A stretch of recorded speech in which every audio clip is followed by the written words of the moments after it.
Ok, nous sommes dans Joël chapitre 1 et nous lisons à partir du verset 1, la parole de l'Éternel, oracle de l'Éternel, fut adressée à Joël, fils de Pétuel.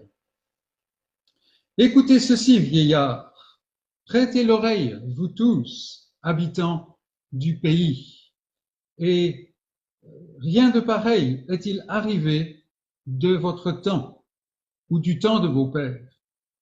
Racontez-le à vos enfants, et que vos enfants le racontent à leurs enfants, et leurs enfants à la génération qui suivra. Qu'est-ce qu'il faut raconter? Eh bien voilà. Ce qu'a laissé le gazam, la sauterelle l'a dévoré. Ce qu'a laissé la sauterelle, le gélec l'a dévoré. Ce qu'a laissé le gélec, le hasil l'a dévoré. Réveillez-vous, ivrognes, et pleurez. Vous tous, buveurs de vin, gémissez, parce que le mou vous est enlevé de la bouche. Car un peuple est venu fondre sur mon pays, puissant et innombrable. Il a les dents d'un lion, les mâchoires d'une lionne. Il a dévasté ma vigne, il a mis en morceaux mon figuier. Il l'a dépouillé, abattu. Les rameaux de la vigne ont blanchi. Lamente-toi comme la vierge qui se revêt d'un sac pour pleurer le fiancé de sa jeunesse. J'habite ici dans une région où on produit du vin, où on fait pousser la vigne. Et effectivement, quand la vigne blanchit, on a de quoi s'inquiéter. La situation est grave. Ici, nous sommes en Israël et nous sommes en train de lire un passage issu d'un prophète. Et donc, c'est un message qui est couché dans des termes de prophète. On a besoin de décompresser un peu la chose. On a besoin de comprendre ce qu'il dit. D'abord, il écrit au peuple d'Israël. Et là, dans l'Ancien Testament, c'est le peuple de l'alliance que Dieu a faite en Abraham, mais aussi en Christ, dans le Messie promis. Donc, il y a des choses qu'on ne peut pas appliquer en parallèle directement à notre monde en général. Mais quand même, le peuple de Dieu est passé d'Israël en tant que nation à l'Église à travers toutes les nations. Et donc, il y a une certaine dimension dans lesquelles nous pouvons gagner de ce passage. Maintenant, voilà la situation. Et c'est pour cela que le prophète aborde sa prophétie de cette manière.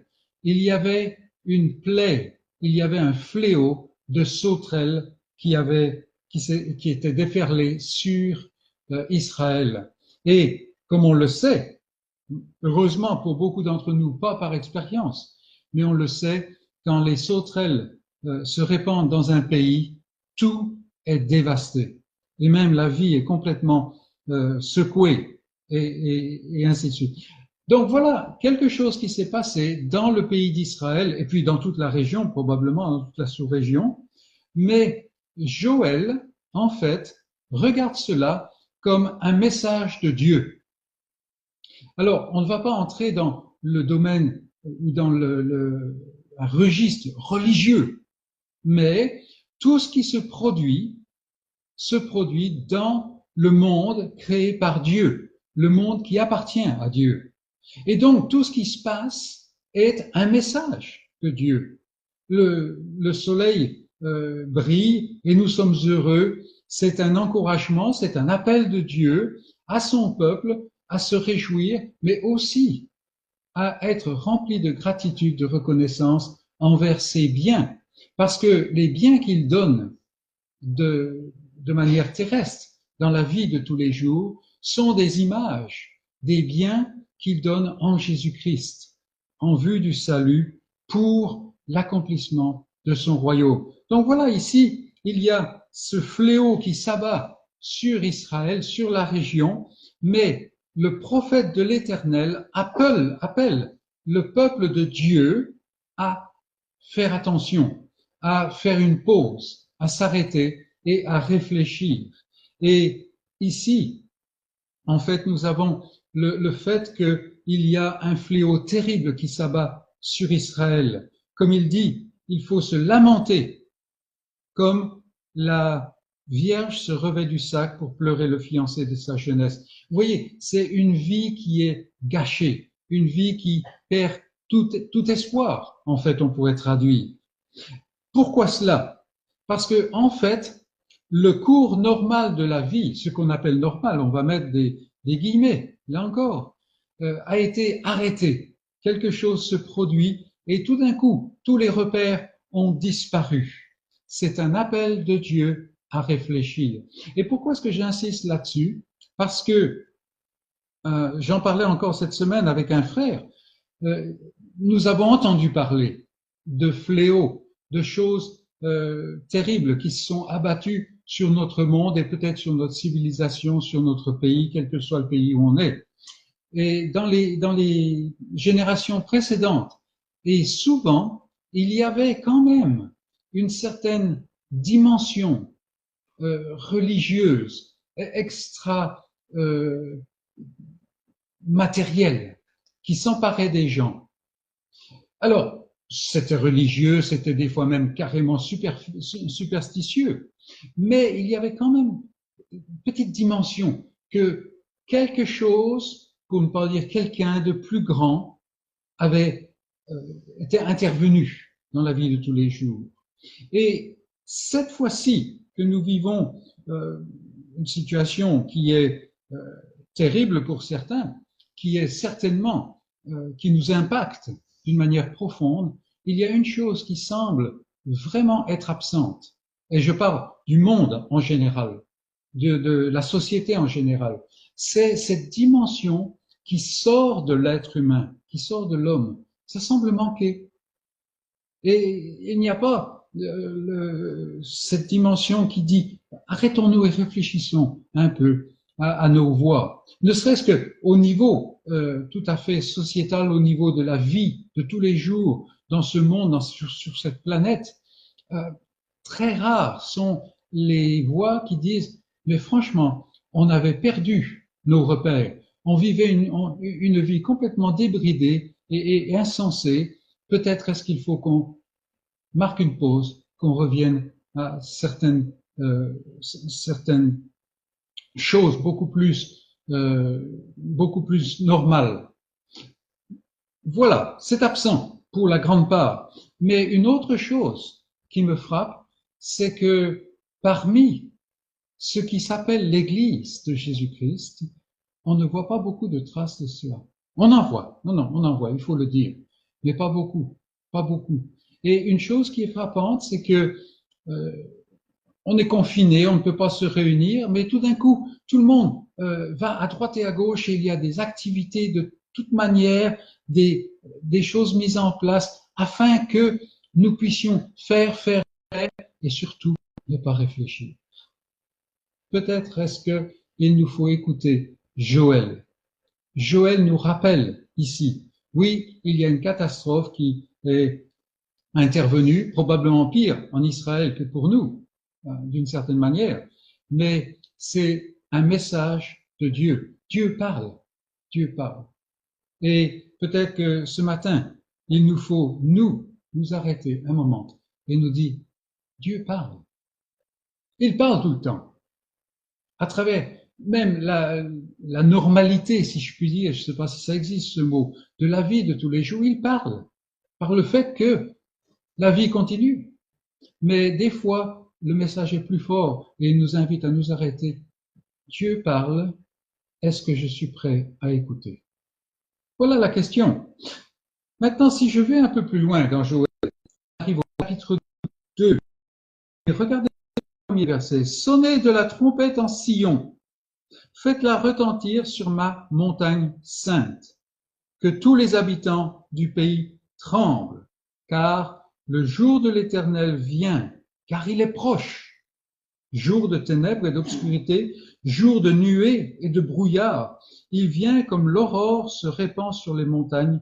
Voici un peuple nombreux et puissant, tel qu'il n'y en a jamais eu et qu'il n'y en aura jamais dans la suite des âges, devant lui est un feu dévorant, et derrière lui une flamme brûlante.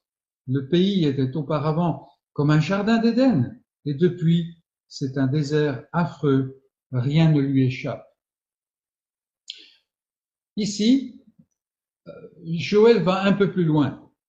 Vous avez remarqué qu'il enjoint le sonneur de trompette de sonner sa trompette en Sion, de la faire retentir sur la montagne sainte. Il est en train de parler au peuple de Dieu. Maintenant, certains vont dire, oui, ça c'était Israël dans l'ancien temps. Non.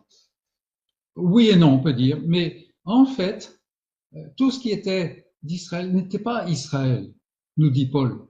Et en fait, ici, le prophète enjoint le sonneur de trompette à faire retentir le bruit, à faire retentir le son de son instrument pour ceux qui ont des oreilles pour entendre. Et bien entendu, ce sont ceux en qui l'Esprit de Dieu agit. Et pourquoi est-ce que je dis que Joël va un peu plus loin? Eh bien, il voit que ce fléau qui s'est abattu sur Israël est une image de quelque chose qui vient. Quelque chose qui vient. Alors, pour lui, il y avait une certaine dimension dans laquelle c'était l'invasion par des armées ennemies qui allaient venir. Il y a aussi la dimension que un jour allait venir celui que Dieu envoyait et celui qui allait faire une différence, qui allait mettre les boucs à sa gauche et les brebis à sa droite. Mais aussi, il y a cette dimension qu'un jour final, il va y avoir un grand jugement. Il va y avoir des comptes à rendre et il va y avoir une grande séparation. Et comme pour les sauterelles, rien n'échappe à cela. Alors pour les sauterelles, ça venait, c'était un fléau, mais ce qui vient, et c'est encore à venir, ce qui vient, rien n'y échappe. Vous allez me dire, bon, c'est probablement assez loin, assez loin. Qu'en sait-on? Qu'en sais-tu? Qu'en sais-tu? Ne te vante pas du lendemain, car tu ne sais pas ce qu'un jour peut amener. Et donc, Joël nous appelle ici à contempler toutes choses, les choses ordinaires de la vie, les choses qui sont spéciales, les choses qui nous affligent comme les choses qui nous réjouissent, de les considérer dans la perspective du fait qu'un jour vient où toute âme, tout être humain devra rendre compte. Et en fait, ce jour est déjà anticipé par la venue du Sauveur. C'est-à-dire que les comptes à rendre sont sujets, assujettis au fait que dans le jour de la venue du Sauveur, Dieu a ouvert une porte par laquelle l'homme pécheur peut être sauvé. Gardons ces choses au cœur, mais allons encore un tout petit peu plus loin. Dans le chapitre 2, nous allons au verset 23. Et là, Joël s'adresse aux enfants de Sion. Et vous, enfants de Sion, soyez dans l'allégresse et réjouissez-vous en l'Éternel, votre Dieu, car il vous donnera la pluie en son temps. Il vous enverra la pluie de la première et de l'arrière-saison. Comme autrefois, les airs se rempliront de blé et les cuves regorgeront de mou et d'huile. Je vous remplacerai les années qu'ont dévoré la sauterelle, le gélec, le hasil et le gazam. Ma grande armée que j'avais envoyée contre vous. Vous mangerez et vous vous rassasierez et vous célébrerez le nom de l'Éternel, votre Dieu, qui aura fait pour vous des prodiges. Et mon peuple ne sera plus jamais dans la confusion. Et vous saurez que je suis au milieu d'Israël, que je suis l'Éternel, votre Dieu, et qu'il n'y en a point d'autre. Et mon peuple ne sera plus jamais dans la confusion. Ici, Joël s'adresse spécifiquement aux élus de Dieu, à ceux qui ont une oreille pour entendre. Et j'espère que ce matin, vous avez une oreille pour entendre. Et qu'est-ce qu'il dit? Il dit l'avertissement de Dieu, même le jugement de Dieu. En fait, il n'atteint pas le croyant. Vous allez me dire, mais nous sommes sujets, comme les autres, à ces choses. Oui et non. Oui et non. Parce que dans le temps de la difficulté, le croyant a un refuge. Il est caché dans le creux de la main. Il est sous la protection du rocher. Ce rocher qui a été frappé pour lui. Vous voyez. Et aujourd'hui, nous en sommes à je ne sais plus combien maintenant de semaines où nous sommes limités, restreints dans nos mouvements. Est-ce que nous pourrons voyager de nouveau? Vous, mes amis en Afrique, est-ce que je pourrais vous voir de nouveau directement? Ce sont des questions et on peut être tenté de dire, mais est-ce que la vie va être comme avant? Alors au niveau de la vie sociétale, probablement pas. Ici, dans notre pays, on se fait des bises sans arrêt. Ça risque d'être quelque chose dont on va parler au passé maintenant.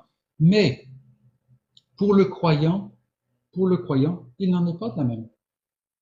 L'Éternel donne des promesses ici. Et non seulement il donne des promesses que la vie va de nouveau être vivable, si on peut dire, mais il va plus loin. Il dit, je vous remplacerai, je vous restaurerai, on peut dire, les années qu'ont dévoré la sauterelle. Alors, notre monde, pour le moment, se lamente parce qu'ils ont perdu beaucoup d'argent, beaucoup de richesses et ainsi de suite. Les investisseurs pleurent, mais tant mieux pour eux. Mais la chose est que pour le croyant, ce qu'il perd dans l'épreuve n'est jamais perdu. Au contraire, c'est un appel à écouter Dieu, et dans l'écoute de Dieu, non seulement Dieu remplace ou Dieu donne ce qu'il a pris, mais beaucoup plus, parce que nous l'avons déjà vu avec Jacques, l'épreuve produit la persévérance. Et la persévérance met en contact direct avec Dieu, bien entendu à travers Christ. Mais le croyant regarde ce qui se passe chaque jour, la difficulté, les années qui ont été gâchées. Peut-être vous, peut-être toi, dans ta vie, tu as gâché des mois, des années. Tu es retourné à ton ancien vomi, comme dit l'apôtre Pierre. Tu es retourné à ton ancienne vie, à tes confusions, à des choses comme ça. Voilà la promesse du Seigneur. Revenez à moi. Revenez à moi. Et alors là, il n'y aura pas besoin de compter la perte. Non seulement cela sera remplacé, mais même augmenté. Et nous voyons cela. Parce que Adam, par son péché, a perdu la place dans le paradis de Dieu. Mais en Christ, le croyant gagne l'immortalité, l'incorruptibilité, la présence de Dieu dans le lieu très saint, dans le Saint des Saints. C'est beaucoup plus que Adam n'a jamais eu. Et la gloire de Dieu est au milieu de son peuple. Donc, écoutons la parole de Joël. Réfléchissons à nos voix. Pensons à ce qui se passe au niveau global, au niveau national peut-être, au niveau familial, au niveau personnel. Car tous ces niveaux sont touchés. Et en Christ, ce jour de terreur pour les contemporains de Joël n'était pas un jour de terreur pour le peuple de Dieu. C'est pour cela que le prophète l'invite à se réjouir, à être dans l'allégresse. Dans l'allégresse. On peut être dans l'allégresse même dans le chagrin. Réfléchissez à la chose et que le Seigneur nous donne la grâce de nous saisir de cette puissance de vie qu'il y a en Jésus-Christ. C'est une chose qu'il nous faut lui demander. Maintenant, j'aimerais passer très brièvement à un texte dans le Nouveau Testament, dans la lettre de Paul aux Colossiens, si vous voulez bien. Quelques versets. quelques versets. Donc Colossiens, le chapitre 1, et nous lisons les versets 9 à 11. Paul écrit aux Colossiens qu'il n'a encore jamais rencontré dans la chair, mais il a entendu parler d'eux, il a entendu dire qu'ils marchaient dans la vérité. Il avait aussi entendu dire qu'ils étaient en danger. Et donc il leur écrit. Et au verset 9, nous prenons son développement en route et nous lisons, c'est pour cela, à cause des bons rapports que nous avons eus, c'est pour cela que nous aussi, depuis le jour où nous en avons été informés, nous ne cessons de prier Dieu pour vous. Nous demandons que vous soyez remplis de la connaissance de sa volonté, en toute sagesse et intelligence spirituelle. Les Colossiens étaient en danger d'être pris par une connaissance qui était stérile, une connaissance qui était purement intellectuelle, qui se gargarisait de mots très savants, mais qui ne produisait rien du tout. Ici, Paul parle de la connaissance de sa volonté, de la volonté de Dieu, en toute sagesse et intelligence spirituelle, c'est-à-dire des choses qui sont données par Dieu, par son esprit. Mais ces choses-là ne sont pas stériles. Regardez, que vous soyez remplis de tout cela pour marcher d'une manière digne du Seigneur et pour lui être entièrement agréable, portant des fruits en toute saison, en toutes sortes de bonnes œuvres, et croissant, grandissant par la connaissance de Dieu, fortifié à tous égards par sa puissance glorieuse, en sorte que vous soyez toujours et avec joie, persévérants et patients. Et vous voyez la puissance de l'Église? C'est là, tout simplement, c'est là. Il y a des gens qui se plaisent à découvrir des tas de choses au sujet de Dieu. Au niveau théologique, ils sont imbattables. Même, assez souvent, ils utilisent des mots que vous avez du mal à comprendre. Il faut que vous couriez au dictionnaire pour saisir un petit peu le sens. Paul ne parle pas de cela. Paul parle à des gens qui sont des gens ordinaires. N'oublions jamais cela. Paul n'écrit jamais à des théologiens. Paul écrit à même des gens qui sont des esclaves pour certains. Et il leur dit, soyez remplis de la connaissance de sa volonté. Même dans les difficultés, certains de ces gens étaient des déplacés, des migrants. Ils étaient en but à la persécution à la fois des Grecs et des Juifs.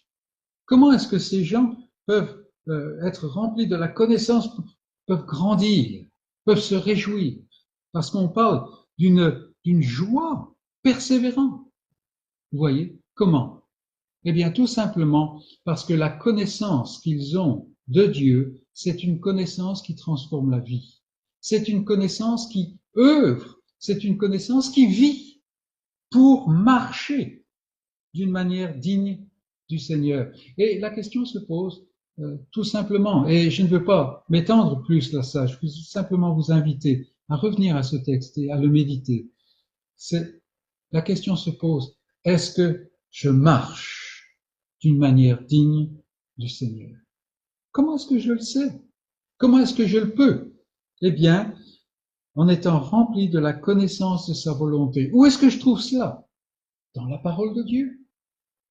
En me mettant devant l'Esprit de Dieu qui enseigne toutes choses, qui parlera de Christ, n'est-ce pas? Et il le fait. Et c'est ainsi que, en marchant d'une manière digne du Seigneur, on lui est entièrement agréable. C'est incroyable ça. Et on porte des fruits en toutes sortes de bonnes œuvres, croissant par la connaissance de Dieu. Vous voyez, ça n'est pas que je vais faire des choses par moi-même. Non, marcher, oui, c'est quelque chose que je fais, mais je ne peux pas le faire à ma force parce que je sais que même si je marche un peu, je vais trébucher. Et vous le savez aussi. Mais c'est en croissant par la connaissance de Dieu. C'est là la force, fortifiée à tous égards par sa puissance glorieuse qui est ce Saint-Esprit qui se révèle dans la parole et qui donne vie à la parole dans la vie du croyant, en sorte que vous soyez toujours et avec joie, persévérant et patient. L'épreuve dure, l'épreuve de cette vie dure, n'est-ce pas? Et si vous n'en êtes pas encore fatigué, sachez que ça va venir et peut-être plus vite que vous le voulez. Mais voilà comment persévérer, comment être à tous égards fortifié pour être patient, pour être persévérant, avec joie, avec joie. Voilà ce que Paul nous dit, voilà ce que Dieu nous dit. Aujourd'hui, ce n'est pas une question d'activité, de faire ci, de faire ça, de savoir et tout, et tout. Non, il y a une connaissance. Mais c'est pas une connaissance au sujet de Dieu. C'est une connaissance de Dieu qui grandit à mesure où on laisse sa parole nous pénétrer, où son esprit œuvre sur cette parole et moule, forme l'image de Christ dans son enfant. Le Seigneur, là encore, nous donne grâce pour comprendre sa parole, pour suivre sa parole. Et avant que nous arrivions au message de ce matin qui est dans l'épître de Jacques, je veux vous inviter à vous joindre à moi dans la prière, à nous tourner vers ce Dieu qui donne librement, sans reproche, et de lui demander justement qu'il nous donne de comprendre ces choses. Tournons-nous vers lui, prions. Seigneur notre Dieu, nous sommes devant toi, ta parole retentit, mais souvent nous sommes durs d'entendement, nous sommes de la terre par nature.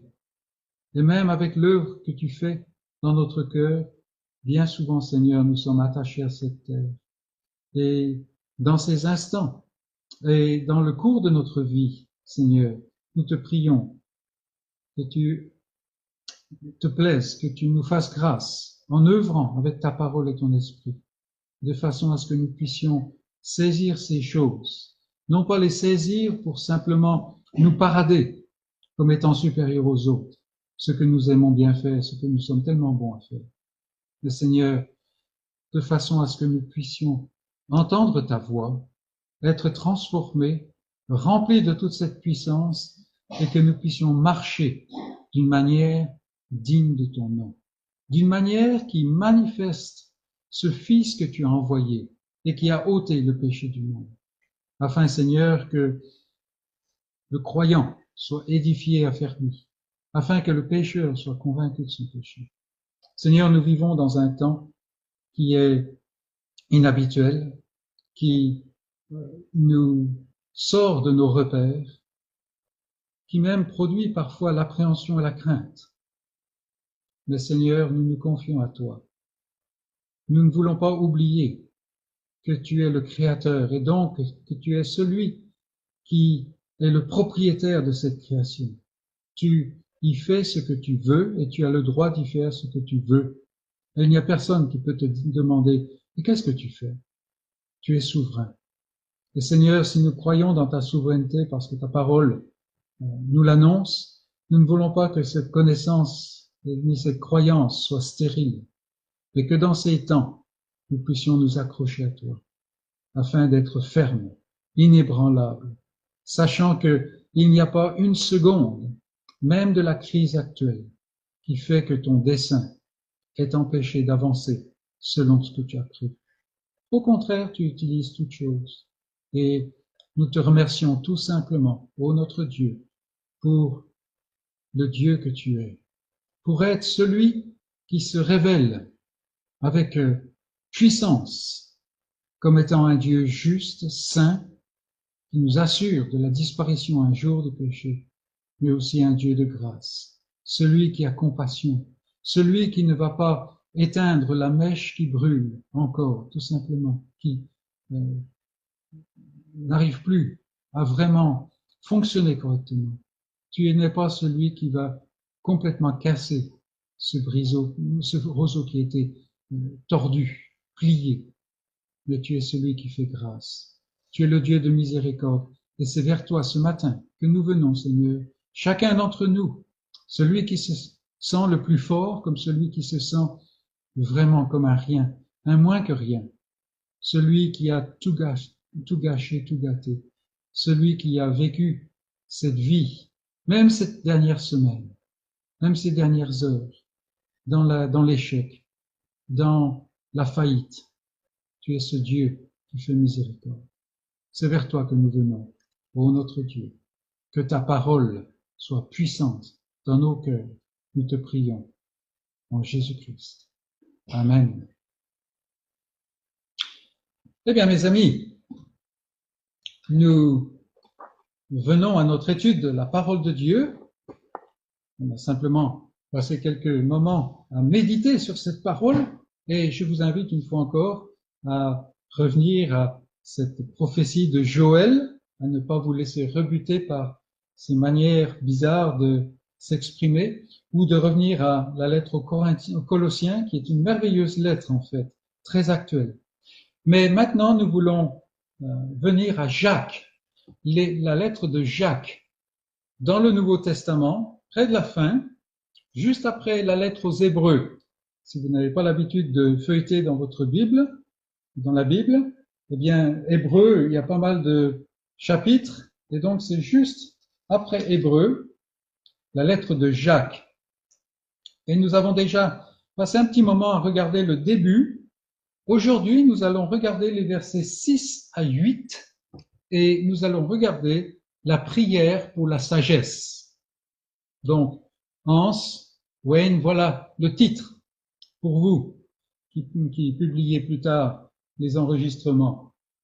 La prière pour la sagesse. Mais il est bon de recommencer la lecture depuis le verset 1. Je donne lecture donc Jacques, chapitre 1, verset 1. Jacques, serviteur de Dieu et du Seigneur Jésus-Christ, aux 12 tribus qui sont dans la dispersion, salut. Mes frères, regardez comme un sujet de joie complète les diverses épreuves auxquelles vous pouvez être exposés, sachant que l'épreuve de votre foi produit la patience. Mais il faut que la patience accomplisse parfaitement son œuvre afin que vous soyez parfaits et accomplis sans faillir en rien. Si quelqu'un d'entre vous manque de sagesse, qu'il la demande à Dieu, qui donne à tous simplement et sans reproche, et elle lui sera donnée. Verset 6. Mais qu'il la demande avec foi, sans douter, car celui qui doute est semblable au flot de la mer, agité par le vent et poussé de côté et d'autre. Qu'un tel homme ne s'imagine pas qu'il recevra quelque chose du Seigneur. C'est un homme irrésolu, inconstant dans toutes ses voies. Et c'est la parole de Dieu. La lettre de Jacques est une lettre très concrète. Ceci étant dit, toute la parole de Dieu est très concrète. Et j'espère que dans les dimanches que nous passons ensemble, les temps que nous passons ensemble, vous voyez que même des fois, les textes qui semblent les plus obscurs sont très pratiques, très concrets. Mais on pourrait dire presque que Jacques, c'est l'homme concret par excellence, d'une certaine manière. Et ici, nous avons vu que Jacques prend sa plume et il écrit à des chrétiens, pour la plupart d'origine juive, mais des gens qui traversent des épreuves très importantes, des épreuves qui ont duré. Et surtout, il écrit à des gens pour qui les épreuves de la vie sont devenues des montagnes. C'est pourquoi il les exhorte dans sa lettre à voir ces épreuves comme un sujet de joie complète. Ces gens étaient devenus centrés sur eux-mêmes, et c'est notre danger, n'est-ce pas? Jacques, lui, les recentre sur le but que, dans les épreuves, Dieu poursuit un but. Vous voyez donc, la montagne de l'épreuve commence à prendre une certaine perspective différente. Mais, dit-il, pour que l'épreuve atteigne son but, il faut qu'elle se déroule, qu'elle parvienne à son terme. C'est un peu comme ces prescriptions. Vous allez chez le médecin parce que vous avez un petit problème de santé et il vous prescrit un traitement avec les antibiotiques. Et il vous dit, faites bien attention, il faut le prendre jusqu'au bout. Et il y a des insensés. Et vous en connaissez certainement, peut-être même, est-ce que vous en faites partie? Que sais-je? Il y a des insensés qui commencent à prendre le traitement, et puis au bout de 2 jours, ça va mieux, n'est-ce pas? Déjà, le fait d'aller voir le médecin, ça va souvent mieux. Mais ça va mieux. Alors, ils arrêtent le traitement. Et bien entendu, le traitement ne sert plus à rien. Peut-être que même ils vont rechuter. Eh bien, c'est la même chose. C'est un peu ce que Jacques il est en train de dire là. Il y a des épreuves. Mais ne regardez pas les épreuves. Les épreuves, c'est des outils de Dieu. Et Dieu, il fait quelque chose à travers l'épreuve. Mais attention, attention. Cela a une implication concrète. Il faut que l'épreuve arrive à son terme pour pouvoir avoir son effet. Il faut que le traitement antibiotique aille jusqu'au bout pour vraiment fortifier la condition physique. Alors Jacques anticipe une objection. Une objection. Quelqu'un va lui dire, mais je n'ai pas assez de sagesse pour durer, pour tenir le coup, pour aller jusqu'au bout. Alors il répond, il dit, mais demandez la sagesse à Dieu. Vous n'avez pas la sagesse, demandez la sagesse à Dieu. Et nous avons vu la dernière fois que la demande pour la sagesse, la demande à Dieu pour la sagesse s'appuie sur certaines réalités. Nous avons tout d'abord vu qu'il y a l'insuffisance de l'homme. L'homme n'est pas capable. L'homme est un incapable, en fait. Celui qui a, il ne demande pas, n'est-ce pas? Si vous avez la sagesse, vous ne demandez pas la sagesse. C'est précisément la conscience de ne pas avoir la sagesse qui fait que Jacques enjoint ses destinataires, ses correspondants, à la demander à Dieu. Celui qui n'a pas ne demande pas. Et puis, il y a non seulement l'incapacité de l'homme, mais il y a la pleine suffisance de Dieu. Vous allez demander auprès de ceux dont vous savez qu'ils peuvent satisfaire votre requête. C'est tout à fait logique, tout à fait simple, n'est-ce pas? Vous la demandez à Dieu parce que Dieu a la sagesse et il la donne. Comme nous avons vu, c'est le Dieu donateur. C'est le Dieu donateur. Et effectivement, ici, il y a ce caractère de Dieu.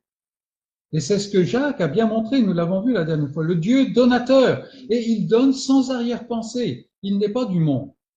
Et surtout, c'est un Dieu de grâce, c'est un Dieu qui donne sans reproche. Et, juste une petite parenthèse, son peuple, ceux qui portent son nom, doivent faire de la même manière. Ça n'est pas parce que quelqu'un a failli 50 fois qu'il faut dire, mais là maintenant ça suffit. Ça c'est la manière des hommes, et il y a une certaine sagesse humaine, terrestre là. Mais dans le royaume de Dieu, ce n'est pas la question. Non, non. Comme le Seigneur a dit à Pierre, 77 fois. Vous voyez. Mais Dieu donne sans reproche. Pourquoi? Et nous avons vu cela, nous avons terminé avec cela la dernière fois. Dieu peut donner sans reproche quand nous venons et venons encore. Pourquoi? Parce que en Christ, tout est oublié. Tout est oublié. Et c'est pour cela que Paul peut dire, quiconque est en Christ, il n'y a aucune condamnation. Aucune condamnation. Pourquoi? Tout est oublié. Et immédiatement, vous voyez que nous ne sommes pas en train de parler dans le registre des hommes. Parce que les hommes vous pardonnent, mais trébuchez de nouveau et vous allez voir que c'est pardonné mais pas oublié. Le pardon de Dieu n'est pas ainsi. Dieu oublie tout. Il est dit qu'il met nos péchés, les péchés de son peuple, il les met dans son dos. Et trouvez le dos de Dieu et vous trouverez les péchés. Et vous risquez de ne pas revenir bien rapidement. Donc, c'est ce que nous avons vu. Mais une fois encore, Jacques anticipe une objection. Une objection. Et si vous avez lu sa lettre avec attention, j'espère que vous l'avez fait, vous avez remarqué comme quoi c'est une lettre qui est continuellement très bien articulée. Déjà, on voit qu'il fait des liaisons à partir des mots, mais il se sert aussi d'un certain effet de surprise. On a déjà vu, il salue les croyants auxquels il écrit, les croyants qui sont éprouvés, et il leur dit, au lieu de leur dire salut comme c'est dans notre version, il dit réjouissez-vous, réjouissez-vous. Alors là, après ça, il sait que personne n'est endormi. Tout le monde écoute ce qu'il dit. Réjouissez-vous. Et puis, il leur dit pourquoi il faut se réjouir, mais après cela, il continue en examinant les rouages de ce qu'il vient de dire. Et puis, réjouissez-vous. Pourquoi? Parce que Dieu accomplit quelque chose par l'épreuve. Mais, attention, il faut laisser le processus aller jusqu'au bout pour récolter. Et ici aussi, nous avons le même procédé. Vous manquez de sagesse? Allez à la source de la sagesse. Demandez-la à Dieu. Mais attention, attention. On ne vient pas demander à Dieu quelque chose n'importe comment. On ne se présente pas devant Dieu, si on peut dire, les mains dans les poches. Et Jacques anticipe donc une objection. Quelle est cette objection? Il vient de déclarer quelque chose d'apparemment absolu. Vous manquez de sagesse? Demandez-la à Dieu et elle vous sera donnée. C'est absolu. Et nous savons tous ce qui devait venir à l'esprit des correspondants de Jacques. La même pensée nous est venue, la même pensée vous est venue, la même pensée m'est venue à nous aussi. Je demande et je ne reçois pas. N'est-ce pas une réaction courante parmi nous, même si nous n'osons pas la manifester? J'en veux pour preuve les contorsions incroyables dont font preuve les auteurs chrétiens, les prédicateurs chrétiens, les chrétiens eux-mêmes, pour qualifier, pour mettre des qualifications dans les promesses que nous trouvons dans la Bible. Oui, nous lisons que nous devons croire que nous possédons déjà tout ce que nous demandons. Demandez-le et déjà vous le possédez. Mais vous savez, Jésus ne parlait pas dans l'absolu, et il faut ajouter, entre guillemets, selon sa volonté. Donc il faut s'asseoir, réfléchir, quelle est sa volonté et tout ça. Vous savez de quoi je parle. On a tendance à expliquer ce que Dieu dit tellement simplement. Alors, ces choses sont souvent vraies. Le fait qu'il faut demander selon sa volonté, c'est vrai. Mais il y a un point central qui est oublié. On se concentre sur le comment, alors que l'accent n'est pas là. L'accent se situe plutôt sur la nature de l'exercice de la prière, sur les rouages de ce que Jacques vient de dire. Ça n'est pas simplement qu'il faut que j'explique que la prière n'est pas exactement ce que on pense qu'elle est et tout ça. Non. Il faut voir qu'est-ce que c'est que la prière, vraiment. Et ici, Jacques nous parle de la prière de la foi, parce qu'il parle de quelqu'un qui doute. Et ce quelqu'un qui doute n'obtiendra jamais rien à sa prière, en réponse à sa prière. Donc, nous regardons la prière de la foi, mes amis. Et il est temps de démythifier ce sujet. Combien de choses ont été dites qui n'ont rien à voir avec le message de la Bible? Beaucoup de chrétiens craignent d'aborder ce domaine tant il est devenu mystérieux, presque superstitieux, je dirais. On a l'impression que la prière, c'est quelque chose qui est indéfinissable. On prie, mais franchement, on est complètement perdu. Mais il serait bizarre de voir Jacques se concentrer tout d'un coup sur un exercice qui tourne autour de l'homme. Vous voyez, depuis le début de sa lettre, il s'efforce, comme un bon pasteur, il s'efforce de recentrer l'attention de ses interlocuteurs, qui est centrée sur eux-mêmes, et de la focaliser sur Dieu. Alors, il serait vraiment bizarre que maintenant, ils soient en train de dire, mais il faut vraiment que vous fassiez attention de ne pas avoir des doutes, il faut que vous fassiez attention à la manière dont vous venez, et ainsi de suite. Non, il fait la même chose, il recentre sur Dieu. Il continue dans le même registre. Et c'est pourquoi il montre à ses frères, n'oublions pas qu'il écrit à des frères, il montre à ses frères quelle est la nature de la prière. Il y a beaucoup de choses à dire ici et on va pouvoir simplement les aborder brièvement. Je vous invite à méditer, à ruminer ces choses par la suite, entre vous et en vous-même aussi. Et un premier sous-point, on pourrait dire, que nous pouvons relever ici, c'est que la foi est l'essence de la prière. Alors, vous vous dites, Jean-Claude, franchement, on est tombé dans le truisme là. C'était même pas la peine de se connecter, c'était même pas la peine de passer du temps pour écouter ça. On le sait, n'est-ce pas? C'est évident. Eh bien, je n'en suis pas si sûr. Je n'en suis pas si sûr. Est-ce que bien souvent nous ne considérons pas la foi comme un ajout, un additif à la prière? Quelque chose qui permet de donner de la puissance à nos prières. C'est un peu comme l'orgue. Je ne sais pas si vous avez vu les orgues classiques. Alors on peut jouer sur un orgue classique, ça va faire un certain bruit, mais ça ne fait pas de musique. Il faut mettre la puissance. Alors on regarde la foi un petit peu comme ça. C'est-à-dire que la prière est là, mais elle manque de puissance, et donc, alors il faut croire. Et puis si on croit, alors là, la puissance, ça va être la dynamite, n'est-ce pas? Cela est faux. Cela est faux. C'est un mensonge du diable. La foi est l'essence de la prière.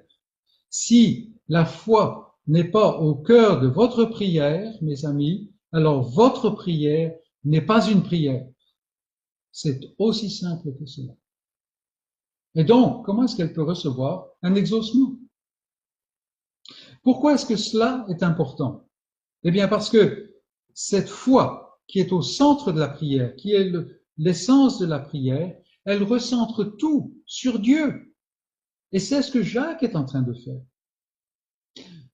Est-ce que vous n'avez jamais entendu dire, ou peut-être est-ce que vous n'avez jamais dit vous-même, il faut qu'on prie, il faut qu'on prie beaucoup pour ça. Il faut beaucoup de prier pour telle chose parce que là, on est face à un méga obstacle. Là, on a vraiment un gros besoin. Alors, les amis, il faut vraiment qu'on prie. On entend ça souvent, n'est-ce pas? Peut-être pas dans ces mots, mais c'est exactement la même chose. Où est le centre? Quel est le point focal là? Quel est le point pivotal, si je puis dire? Eh bien, c'est moi. C'est en moi, n'est-ce pas? Il faut que je déploie beaucoup d'efforts pour arriver à convaincre cette divinité qui a peu d'inclination à donner, parce que là, vraiment, je suis en face d'un grand besoin, et donc, il faut que je donne des grandes prières, parce que autrement, je ne vais pas obtenir. Vous voyez, c'est je. Non, absolument pas. Il ne faut pas plus d'efforts. Il faut voir Dieu sous son vrai jour. Il est le Dieu donateur. Il est le Dieu qui donne. Il est le Dieu qui se plaît à donner. Et comme une petite parenthèse, on se rappelle Daniel. Daniel qui entend qu'il est en danger de mort.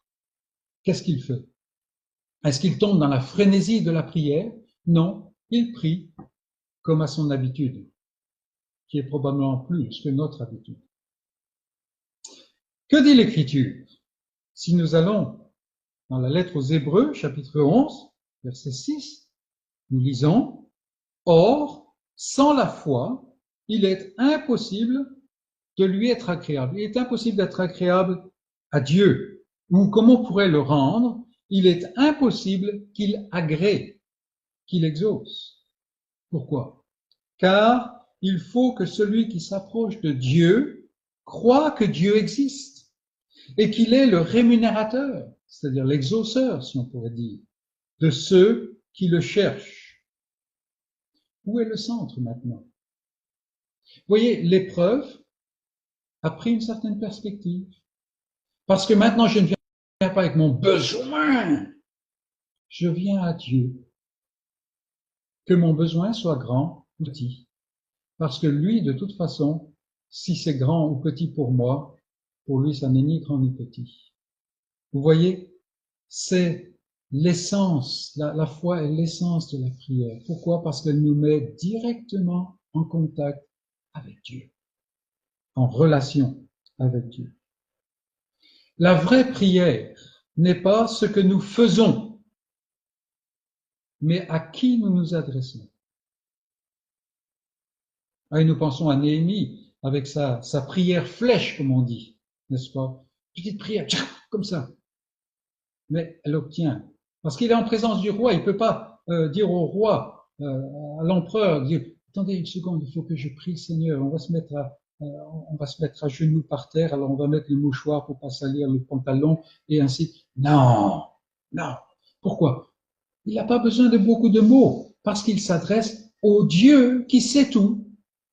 Donc, la prière n'est pas ce que nous faisons tant que à qui nous nous adressons. C'est en fait l'application de la connaissance spirituelle que nous avons. Je sais en mon fort intérieur quel Dieu est Dieu. Et donc, je m'adresse à lui. Qui est celui, les amis, que vous avez rencontré dans le salut si vous êtes sauvés? Eh bien, c'est à lui que vous venez. Vous voyez comment tout cela, l'exhortation de Jacques, recentre les choses.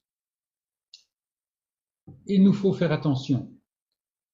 Ce ne sont pas nos mots, ce ne sont pas tout ce que nous pouvons apporter qui ont vraiment de la puissance. Une illustration peut aider. Il y a encore quelques années, je recevais beaucoup de lettres en provenance d'Afrique. Alors, vous, mes amis d'Afrique qui écoutez, ne pensez pas que je dise ça d'une façon péjorative. Mais parce que, en fait, c'était quelque chose que vous aviez appris de nous, les Français. On recevait la lettre, une lettre qui demandait quelque chose, légitime ou pas, c'était autre chose. Mais il faut tout de suite aller à la 10e ligne à peu près de la lettre pour voir quel est le sujet. Parce qu'on va commencer, j'ai le privilège de m'adresser à votre haute considération, et ainsi de suite. Et vous savez, tout le baratin, même encore aujourd'hui en français de chez nous, on a des formules pour la correspondance. Eh bien, souvent, on s'approche dans la prière de la même manière. On s'approche de Dieu. Est-ce qu'on s'approche même de Dieu? Parce qu'on est tellement omnibulé par la manière dont il faut le dire et tout cela. Est-ce qu'il faut sauter à la 10e ligne de notre prière pour arriver au sujet? Et au point où on arrive à ne pas détecter quel est le sujet. Bien entendu, le danger ici, c'est que la prière, d'une certaine manière, devient magique, ça devient quelque chose qui a puissance avec Dieu, comme si Dieu était réticent à donner. Mais c'est le Dieu donateur. Et finalement, nous arrivons à nous focaliser, peut-être même à adorer la prière, plus que le Dieu à qui nous devrions apporter la prière. En fait, nous sommes tellement pris par notre prière que nous ne l'apportons nulle part. Non, la foi est l'essence de la prière parce que c'est Dieu qui compte. C'est Dieu qui compte. Donc, la foi est l'essence de la prière. En deuxième lieu, question, qui prie? Qui exauce? C'est un autre aspect crucial de la prière de la foi. Qui est qui? Nous avons parfois l'impression, quand on entend quelqu'un parler de ses prières, qu'on est en face de quelqu'un, d'un consommateur. C'est quelqu'un qui a un besoin et donc il va là où on le fournit et il se le procure de façon à ce qu'il puisse mener sa vie comme il le juge bon. Même sans aller au niveau de cette caricature, parce que c'est un peu une caricature, n'est-ce pas? N'est-il pas vrai que notre perception de notre statut et de la réalité de Dieu ne sont plus tellement brillants dans nos pensées que le fait qu'il me faut cette réponse à tel ou tel besoin. Je suis tellement omnibulé parce que j'ai un besoin, il faut que j'obtienne la réponse, l'exaucement, on dira même, que finalement, je mets en oubli qui je suis et qui est Dieu. Vous savez de quoi je parle. Que dit l'Écriture? Dans le livre de l'Ecclésiaste, chapitre 5, il est dit, ne te presse pas d'ouvrir la bouche et que ton cœur ne se hâte pas d'exprimer une parole devant Dieu. Pourquoi? Car Dieu est au ciel et toi sur la terre. Qui est le chef? Qui est Dieu? Celui qui siège dans les cieux, il est celui qui est souverain sur toute chose. C'est celui qui peut faire ce qu'il veut sans avoir à donner d'explication. Et nous, qui sommes-nous? Moi, qui suis-je? Je ne suis qu'une créature. J'ai été fait pour un but.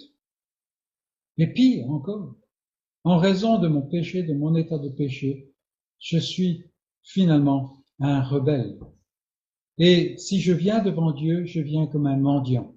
Il ne me doit rien. Tout ce qu'il me doit, je ne le veux pas. N'est-ce pas? Non, je viens comme un mendiant. Est-ce que nous oublions cela? Oh, bien entendu que nous disons que non. Mais ce n'est pas la question que je pose. Si nous gardons cette réalité au devant de notre cœur, des yeux de notre cœur, qui est Dieu? Ce Dieu-là. Et qui suis-je, moi? Alors, ma prière va être bien nettoyée déjà. Et ma prière va être révolutionnée.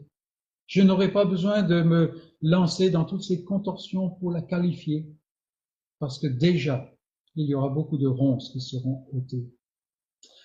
Une troisième chose qu'il nous faut dire, la voie de la prière est ouverte.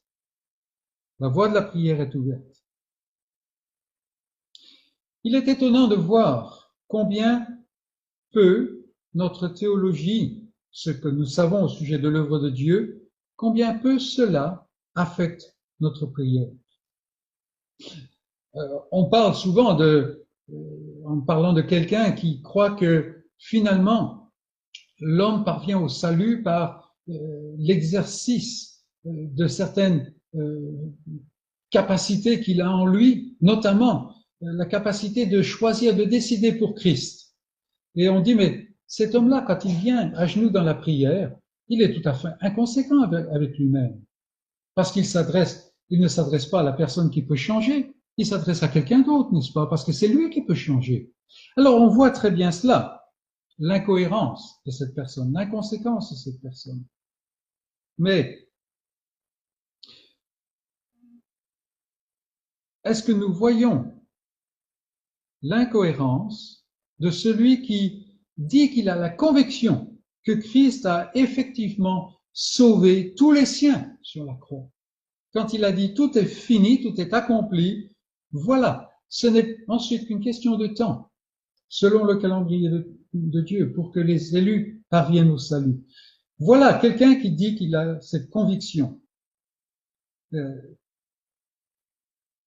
Cette personne qui vient dans la prière devant Dieu avec cette conviction que Dieu a donné Christ, et donc en Christ, ne nous donnera-t-il pas aussi toute autre chose? Voilà quelqu'un qui vient avec cette conviction, et pourtant, il ne regarde pas Dieu comme quelqu'un qui donne. Est-ce qu'il n'y a pas là une incohérence? Une incohérence.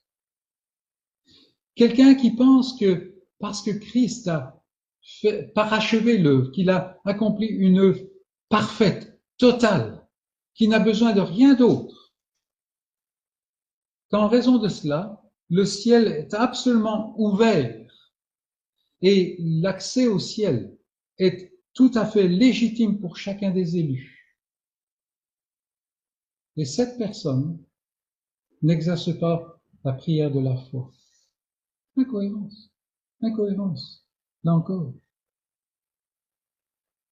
Mes amis, ce n'est pas une question que notre manque de prière ou notre hésitation à prier nous gâche la vie. Non.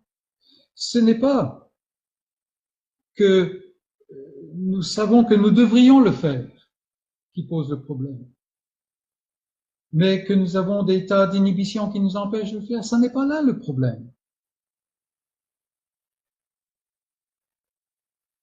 Si nous sommes écrasés par notre culpabilité, ce n'est pas dans nos manquements par rapport à ce que nous devons faire.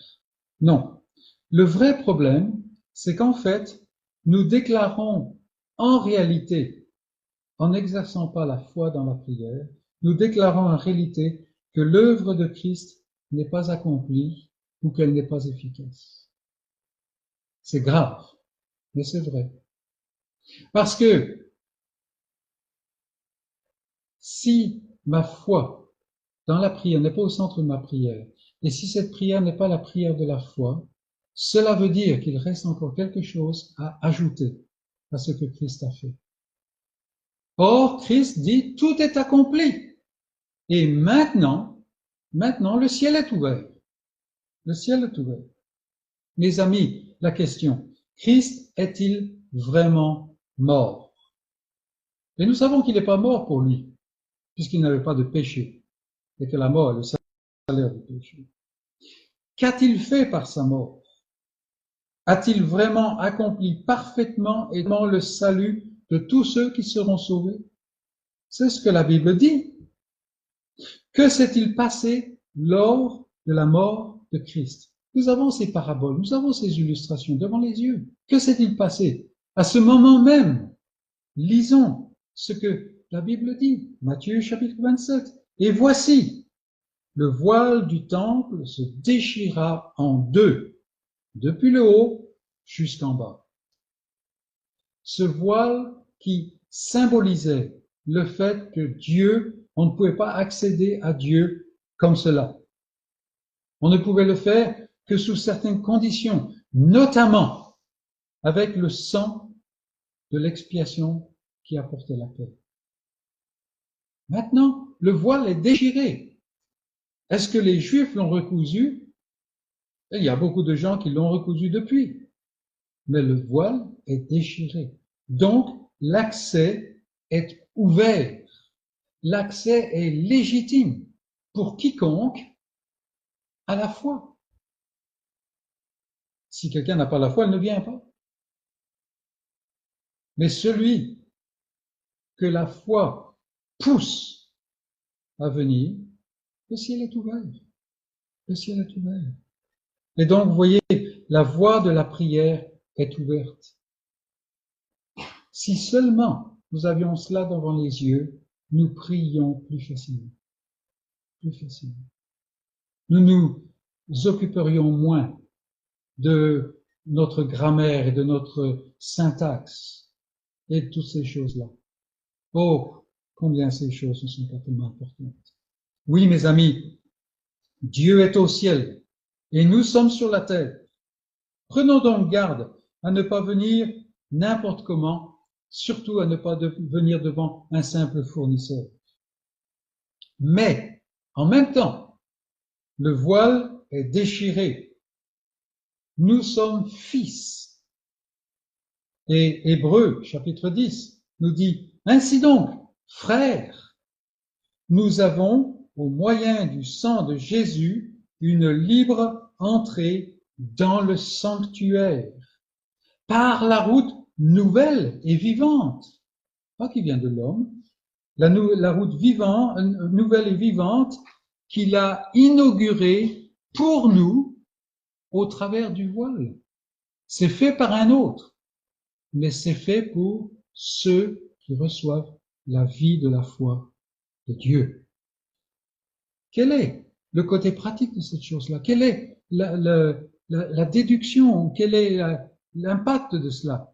Approchons-nous donc avec un cœur sincère, un cœur assuré, dans la plénitude de la foi.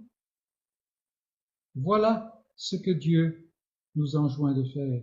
Celui donc qui vient demander la sagesse à Dieu le fait avec foi, parce qu'il est conscient de la grandeur de Dieu. Mais il est aussi conscient de la réalité de ce que Christ a accompli. Il se fonde sur le fait que Christ a ouvert la voie. C'est une voie ouverte. Il peut donc s'avancer. Combien nous avons besoin d'apprendre ce qu'est la prière. Et Dieu exaucera un tel homme, car ayant donné son Fils, ne nous donnera-t-il pas aussi toute autre chose? La prière, dit Jacques un peu plus loin, la prière agissante du juste a une grande efficacité. Grande efficacité. Et vous voyez, l'accent n'est pas sur la prière, mais sur le fait que cet homme-là a reçu la justice de Christ. Il est différent maintenant. Mais le passage de Jacques, et nous voulons terminer avec cela, le passage de Jacques nous parle d'un homme qui doute. Un homme qui doute. Et nous voulons voir, nous avons vu la prière de la foi, nous voulons voir maintenant l'homme qui doute. Rappelons-nous que Jacques, ici, ne parle pas à des incroyants. Bien sûr, ils peuvent écouter, mais il destine sa lettre à des croyants.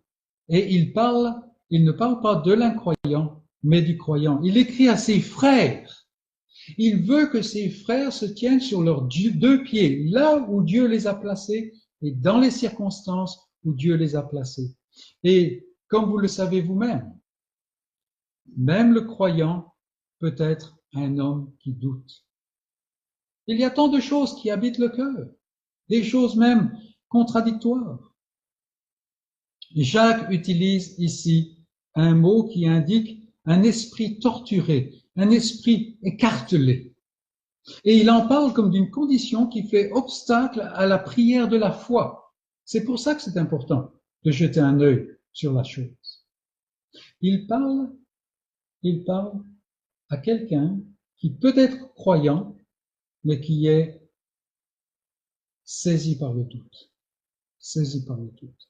Un homme dont l'esprit est torturé, est écartelé. Un homme qui a des problèmes, cet état de doute lui voile la présence de Dieu et lui voile la réalité de sa relation avec Dieu en Jésus-Christ. Le doute est grave. Le doute est grave. Mais il existe. Il existe. Pourquoi est-ce que Dieu ne va pas exaucer un homme qui doute, un tel homme? Là encore, il faut veiller à ne pas adopter une perspective qui est centrée sur l'homme dans notre réponse. Dieu n'est pas un distributeur automatique. Vous voyez, comme un peu, on passe ses commandes. Maintenant, il y a des gens qui passent leurs commandes par je suis là, je clique sur tel endroit, je clique sur tel endroit, je clique là, et je valide le panier. Dieu n'est pas ainsi. Non, pas du tout. Dieu répond. Dieu exauce son peuple. Mais cet homme qui vient dans la prière en doutant, qui est écartelé, il regarde d'un côté, il regarde de l'autre, il se demande, est-ce que j'ai bien fait, est-ce que j'ai pas bien fait, est-ce que j'aurais dû faire ça? Vous connaissez la situation, n'est-ce pas? Cet homme-là, même si Dieu, ou même quand Dieu lui répond, il ne peut pas voir la réponse de Dieu. Tout au moins, il ne peut pas la voir comme venant de Dieu. Parce qu'il ne voit pas Dieu dans sa demande. Il est toujours centré sur le fait, est-ce qu'il demande comme il faut, est-ce qu'il demande la chose juste, ici et ça, et ainsi de suite. Il est centré sur lui-même. Il est comme celui dont Jacques va parler plus loin. Un homme qui regarde dans le miroir son visage, et puis il s'en va, et il oublie comment il est. Tout d'un coup, lui qui a vu qu'il est un simple homme, il se pense comme le meilleur de tous les hommes. Eh bien, cet homme-là, qui est pris par le doute, eh bien, il oublie même pourquoi il est venu. Il oublie son sentiment de besoin, bien que réel dans l'absolu, n'est que plaqué dans son expérience. Alors, bien entendu, il a un besoin et il ressent le besoin, mais c'est pas quelque chose qui, en fait, le met devant Dieu, si je puis dire. Et c'était le problème des destinataires, des correspondants de Jacques ici. Vous connaissez la situation. Vous priez pour ceci, vous priez pour cela, mais d'une manière ou d'une autre, votre cœur n'est pas vraiment là dans la prière pour ces choses-là. Parce que dès que vous vous levez de votre prière, vous avez oublié vraiment ce que vous demandez. Vous êtes obnubilé par recevoir, recevoir. Alors, comment est-ce que vous allez voir la réponse? Parce que Dieu ne va pas répondre comme vous l'imaginez. Bien entendu que non. Cet homme-là, même quand Dieu lui répond, il ne voit pas la réponse. C'est pourquoi cet homme est en danger. Il est en danger. Il est ballotté de part et d'autre. En fait, il a perdu son centre de référence. Il vient prier devant Dieu, mais il n'a aucune conscience de qui est Dieu, bien qu'étant croyant. Tout cela. Rappelons-nous comment Paul parle en Éphésiens. Il parle du même esprit. Il dit ainsi, nous ne serons plus, quand nous venons à voir la vérité de Dieu, nous ne serons plus comme des enfants, flottants et emportés à tout vent de doctrine. Un tel homme est en grand danger. Il est emporté à tout vent de doctrine. Et nous savons qu'il y a toutes sortes de doctrines, bonnes, mauvaises et encore pires. Un tel homme ne peut pas grandir. Il reste dans l'enfance. Il est comme un enfant. C'est même presque de l'infantilisme. Est-ce qu'on donne tout aux enfants? Non, non, car nous savons qu'il y a des choses qui sont dangereuses. Il faut être exercé pour les utiliser. Eh bien, Dieu non plus n'exauce pas à un homme qui se complaît dans l'enfance spirituelle. Rester dans le doute, c'est être dans cet état. Les doutes viennent, les doutes se multiplient, les doutes partent, les doutes reviennent. Oui, ça n'est pas péché. C'est le fait d'être membre d'une race, de la race humaine qui est touchée par le péché. Mais comment est-ce que je traite ce doute? Comment est-ce que je traite? Qu'est-ce que j'oppose à ce doute, n'est-ce pas? Voilà. Parce que un tel homme est en danger. Mais aussi, un tel homme est dangereux. Est dangereux. Jacques dit qu'il est irrésolu, inconstant dans toutes ses voies. Or, dans l'Église, dans la communauté des croyants, on a besoin de stabilité, on a besoin d'enseignement, on a besoin de vérité. Or, cet homme est exactement le contraire, bien que pouvant être croyant. Vous imaginez déjà les ravages qu'un tel homme peut accomplir dans la communauté des croyants. Oh, oui. Aujourd'hui, par exemple, on voit que la mode, c'est au débat. On fait des débats. Alors, on présente les divers aspects, on présente le pour et le contre, on pèse telle chose, mais on amène tel autre facteur pour peser dans l'autre sens, et ainsi de suite. Et après, chacun se fait son idée sur la chose, se fait son opinion, et puis on arrive à un genre de consensus. Tout cela n'est qu'une question d'irrésolution et d'inconstance. Et ce qui était bien il y a encore quelques années, maintenant on rit, on s'en moque, parce qu'on a trouvé quelque chose d'autre. Et puis dans quelques années, c'est comme la mode. C'est comme la mode. En fait, c'est une mode. Plus rien n'est affirmé avec l'autorité de la parole de Dieu. Et c'est pour cela qu'il y a tant de choses insensées qui se produisent aujourd'hui.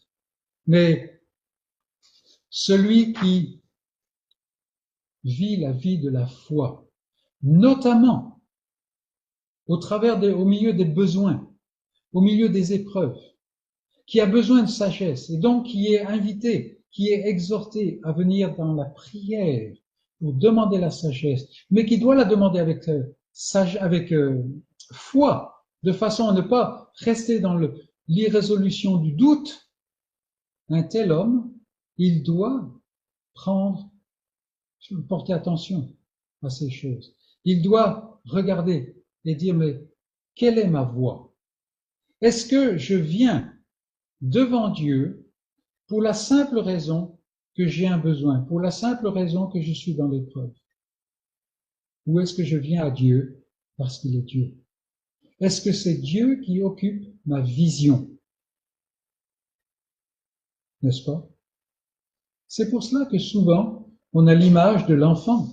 L'enfant, il est assailli par son besoin, par sa conscience d'être incapable à répondre à son besoin, par la difficulté que crée le besoin. Mais à qui va-t-il? Il va à son père. Pourquoi? Il y a des tas d'autres gens qui sont capables autour, mais il sait, parce qu'il est uni à son père, d'une union qu'il n'a pas fabriquée. Il est uni à son père et il sait que son père va lui donner ce qu'il faut. Ce qu'il faut. Il ne sait pas comment il va le faire, il ne sait pas ce qu'il va faire, mais il sait qu'il va le faire. Et ça, mes amis, c'est la foi dans le Dieu vivant. La foi que Dieu donne avec cette nouvelle vie qu'il donne en Jésus-Christ, parce que Jésus-Christ a ôté le péché du monde. Il a accompli l'œuvre. Et maintenant, il a pris le sang. Il est allé au-delà du voile. Il n'y a plus de voile. Pourquoi? Parce que le sang est répandu et la paix est intervenue. Mes amis, cela est le statut du croyant, du vrai croyant. Un tel homme, une telle femme, enfant, n'a pas besoin de venir dans l'irrésolution du doute. S'il le fait, si vous le faites, c'est parce que vous voyez vos épreuves plus que vous voyez Dieu. Et un mot pour terminer. Merci pour votre patience. Mais un mot pour terminer. Si vous ne connaissez pas ce Dieu, avec cette connaissance intime, cette connaissance qui est la connaissance de l'enfant et du Père, si vous ne le laissez pas ainsi, comment allez-vous obtenir quelque chose de vos prières? Comment allez-vous pouvoir faire face aux épreuves qui surviennent dans votre vie? Pour le moment, c'est le désespoir. Mais avec la parole de Dieu, nous avons cette offre de grâce. Nous avons cette espérance en Jésus-Christ que Dieu a fait ce que l'homme ne peut pas faire et que quiconque croit au Seigneur Jésus sera sauvé. Que le Seigneur bénisse sa parole pour chacun d'entre nous, là où nous sommes, quelle que soit notre situation. Rappelons-nous simplement de ce que Jacques a dit. Mais qu'un tel homme, qu'une telle femme, qu'un tel jeune demande la sagesse avec foi, sans douter. Il y aura des doutes, mais sans douter. Car celui qui doute est semblable au flot de la mer, agité par le vent, poussé de côté et d'autre. Et c'est certainement pas ce que vous voulez être. Demandez la sagesse à Dieu, sans doute. Et qu'il soit béni, qu'il se glorifie dans chacune de nos vies. Amen.